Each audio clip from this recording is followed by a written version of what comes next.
This is obedience, dog training, and now everyone's used to it. Everyone's used to the ridiculous farce of having to take off your face mask when you walk 10 yards to your dinner table. This is what we've been trained, this is what we've been inoculated to perform on a repeated basis as a form of conformist obedience. The increasing sophistication of artificial intelligence technologies will also, quote, make it possible to easily track and manage people's food and consumption related emissions. So this isn't just going to be taxed by mile, Big Brother tracking every mile you drive, where you go, and then charging you the carbon expenses off of the back of it. This is going to be so micromanaged that it's going to be down to the food you eat, which we already have under the Chinese social credit score. Of course, they punish people for eating junk food. They punish people for their purchases, which include things like video games. So this is going to be down to the level of punishing you, not only for your political opinions, not only for the fact that you didn't take the 8th booster of the COVID vaccine, but for the fact that you had a fillet steak maybe a couple of times a month. This is the technocracy that we're all going under. In other words, eating what Big Brother deems to be an excess of red meat or anything else deemed harmful to the planet will result in a carbon credit reduction. But again, if you stick to the UN recommended mealworms and bugs and, dried crickets, then you'll probably be okay. What a July 4th celebration that'll be. 24 hours after the UK government came out and said that vaccine passports were completely off the table, that they would never be introduced again, after initially, of course, having lied and assured the British public back in December 2020 that they would never be introduced at all, went back on that, were secretly funding the corporations that were creating the very system behind them. Well, now we've been proven right once again. Headline out of Sky News: COVID-19 face masks, vaccine passports, and work from home in Plan B for winter. Because it's only going to happen if they get enough COVID cases to make it happen. And of course, they're going to get enough COVID cases because the hospitalizations are going to go up, despite the fact that they promised us that getting the vaccine would stop the hospitalizations from going up. It says mandatory face masks, vaccine certificates, and work from home orders could return this winter. As part of a Plan B to deal with the pandemic, the Health Secretary has announced 48 hours after going on national television and saying that none of this would happen. Sajid Javid said that if the data shows the NHS is likely to come under unsustainable pressure from the COVID-19 pandemic again, the government has prepared a Plan B, which includes everything that we saw during the previous lockdown, including mandatory vaccine certificates for nightclubs, despite the fact that they're literally eliminating the negative COVID test. Now, the whole system is a fraud. Of course, you shouldn't even have to take negative COVID tests. But that's at least proof by their own standards that you don't have the virus. So if you can prove that you don't have the virus, they won't let you into a nightclub. But if you can prove that you've had the vaccine, which even if you've had it means you can still carry the virus and pass it on by their own standards, they'll let you into the nightclub. Because again, it's not about public health, it's about mass compliance. So they've already announced that U-turn within 48 hours. We also have this headline again out of Sky News: COVID-19 people flooding back to work could cause spike in coronavirus cases with peak not until December, say experts. So they've said we need a spike in coronavirus cases to get through the vaccine passports, to get through the reintroduction of mask mandates. And people going back to work is what's going to create that spike in coronavirus cases. Oh, how convenient. People flooding back to work after the easing of restrictions could drive up COVID infections, causing a rapid increase in hospital admissions, with cases not peaking until December, according to experts, right when they need those cases. According to the Scientific Pandemic Influenza Group on modelling, which has been proven spectacularly wrong in all its modelling up until this point, but for some reason we still listen to them, there is, quote, the potential for another large wave of hospitalizations from COVID over the coming months, despite the fact we were told that we prevented hospitalizations and we vaccinated our way out of this by getting the vaccine. 90% of people in Britain, of adults at least, have got the vaccine, at least one dose of it, and yet they're saying that the hospitalizations are going to continue to rise because they need to grease the skids for the vaccine passport. Says with people still acting cautiously over the summer, the peak of infections is likely to be delayed until they get the case numbers that they need and happen somewhere between October and December.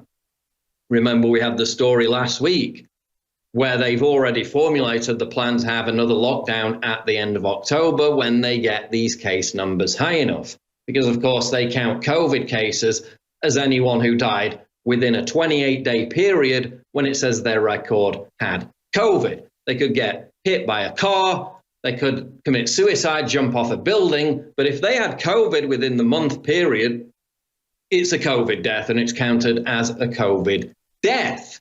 And we've seen ridiculous examples of that over and over again. Of course, everyone who goes into a hospital in England, no matter what's wrong with them, they could have a broken toe. They'll test them for COVID immediately to bump those case numbers up. The experts, who have proven spectacularly wrong time and time again, said it's highly likely that a significant decrease in home working in the next few months could result in a rapid increase in hospital admissions. And they said the return of kids to schools could also help them bump those numbers up, despite the fact that kids have been back in school for 2 weeks and case numbers have gone down. So they set the agenda for the vaccine passports for the new lockdown from the end of October onwards, but they've said we need more cases. And now today they've come out and said, oh, look, we're going to get more cases. Summit News will be back. Don't go away. What? So again, the entire justification behind the vaccinations that we were told 9 months ago was that it would keep hospitalizations down, prevent the need for new lockdowns. Now the vaccines are starting to fail. In some countries, starting to fail drastically. We have a headline here out of the Daily Skeptic, dailyskeptic.org. It's called The Unintended Consequences of Vaccine Passports. It says, whatever the government's true position on vaccine passports, it seems to depend entirely on whom you're talking to. Introducing vaccine passports could have harmful unintended consequences, even aside from the threat they pose to civil liberties. It's now clear that while the vaccines do provide strong protection against severe disease, their efficacy against infection is much more limited. Hence the need for multiple endless booster jabs. They're now trying to give vaccinations to 12 to 15-year-old kids in the United Kingdom, despite the fact that the government's own scientific body said that it was unnecessary and that the vaccines would cause more harm than the potential threat of the virus itself. They're going to go ahead and do it anyway, despite the fact we had the study last week out of the University of California, again, their own scientists, saying that teenage boys are 6 times more likely to be hospitalized from heart complications resulting from the vaccine rather than the virus itself. They're going to go ahead and do it anyway. It says in July, the Israeli Ministry of Health reported that the Pfizer vaccine's effectiveness against infection had dropped to just 39%. And that was back in July. It's probably even lower now. Of course, now Israel is encountering its biggest spike in COVID infections ever, even more than the previous winter total, because the vaccine's so great. And it points to an unpublished study by Qatari researchers, which found that the vaccine's effectiveness against infection fell to 0 after 6 months. 0. The apparent decline in the Pfizer vaccine's effectiveness may explain why Israel, which began vaccinating its citizens in late December, recently posted, as I said before, its largest daily total for the number of new infections since the pandemic began. As many commentators have pointed out, the vaccine's limited efficacy against infection rather undermines the case for vaccine passports, as I made the point before, which nobody in government has answered, and they're still going ahead with this ridiculous policy, claiming it's a plan B, claiming they don't want to do it, while through the other side of their mouth saying it's the front line of defense against a winter surge of COVID, the vaccine passports. You're not going to be able to get into the nightclub, into the music venue, into the football stadium if you can literally prove on the door that you're uninfected, that you're not carrying the virus. You can prove you've took the vaccine and they'll let you straight in, even though, according to them, you can still carry and pass on the virus if you've had the vaccine. Makes absolutely no sense whatsoever. Article continues, if vaccinated people are still capable of transmitting the virus, restricting attendance of large events to those who can show proof of vaccination is no guarantee of safety. We had another story out today, and I noticed this was trending on Twitter, where it said only 59 fully vaccinated people without serious health conditions died from COVID-19 out of more than 50,000 deaths in England this year. That was a big trending topic on Twitter. And you know how they got their numbers? Because they counted a massive amount of cases from before July when nobody had had the vaccine. They were counting cases of unvaccinated people as saying that they died and then counting that into the total. This explains it. So the ONS has published a new study on COVID deaths, which purports to show how few vaccinated people die of COVID. Telegraph reported, as I just said, only 59 fully vaccinated people without serious health conditions died from COVID-19 out of more than 50,000 deaths in England this year. It goes on to quote the article. But it says these statistics appear remarkable until you realize what they've done. They've pulled a little bait and switch tactic once again. Although the data is presented as this year, in fact, the cutoff date is July 2nd. That's significant because it's just before the Delta surge got going. This means the data all comes from the Alpha surge when almost no one was vaccinated and tens of thousands of COVID deaths were reported, and from the quiet spring and early summer when many were vaccinated but almost no one died.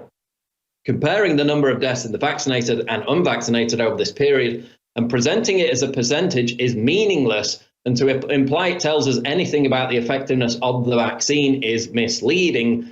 And yet you've got an explainer, you've got a trending topic on Twitter, which cites this number, which is completely inaccurate because it counts a bunch of unvaccinated people. Now, we had Nicki Minaj came out last night and basically sent Normie World into a complete meltdown, and that continued over the following hours. Headline here, Normies get a lesson in how the mainstream media works after Nicki Minaj's vaccine comments. She came out and said her cousin's friend in Trinidad became impotent and had his testicles swollen, and that he was about to get married. The woman called off the marriage. That's interesting because I've got a friend who basically almost exactly the same thing happened, but you can trust the vaccine. So she came out with this tweet, and this immediately set off an absolute meltdown, both amongst Minaj's own fans and the media. But the singer then went to war with the press as they repeatedly mischaracterized her message. So they tried to turn her into the dreaded, demeaned, smeared, dehumanized anti-vaxxer, despite the fact that she didn't even encourage anyone not to get the vaccine. All she said was that research the side effects and make your own decision. Don't be bullied. That's all she literally said. So then they came out with a bunch of fake headlines to try to portray her, smear her as an anti-vaxxer. Prime amongst them was Joy Reid, who said, "So sad you did that," prompting Minaj to respond, "You didn't bother to read all my tweets." There was also another article by Variety, who outright faked a quote that she made. They quoted her in saying they want you to get vaccinated for the Met. That's the Met ball that AOC showed up in a tax the rich dress. If I get vaccinated, it won't be for the Met. That was a fake story. She didn't get vaccinated because she had some problems with childcare. That's why she couldn't go to that event. So they lied about that. They lied about a bunch of other headlines. They said she won't get vaxxed because she's worried about swollen testicles. She never said she wouldn't get vaxxed, but again, they put words in her mouth.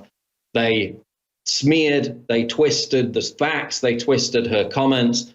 And you could see it on Twitter from the start. The initial reaction to her initial tweet was her own fans going into an absolute meltdown.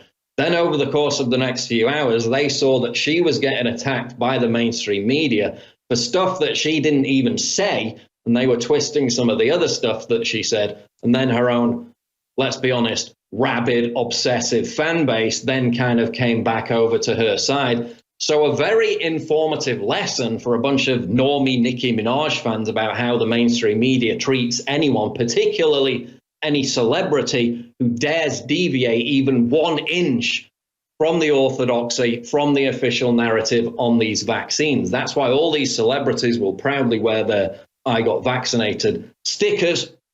viciously attack anyone else who doesn't get the vaccine, because they know that there's this firestorm waiting for them. Even their own rabid, obsessive fan base will desert them, at least initially, because they've been so terrified, so brainwashed by all this propaganda that the rest of us have also been subjected to.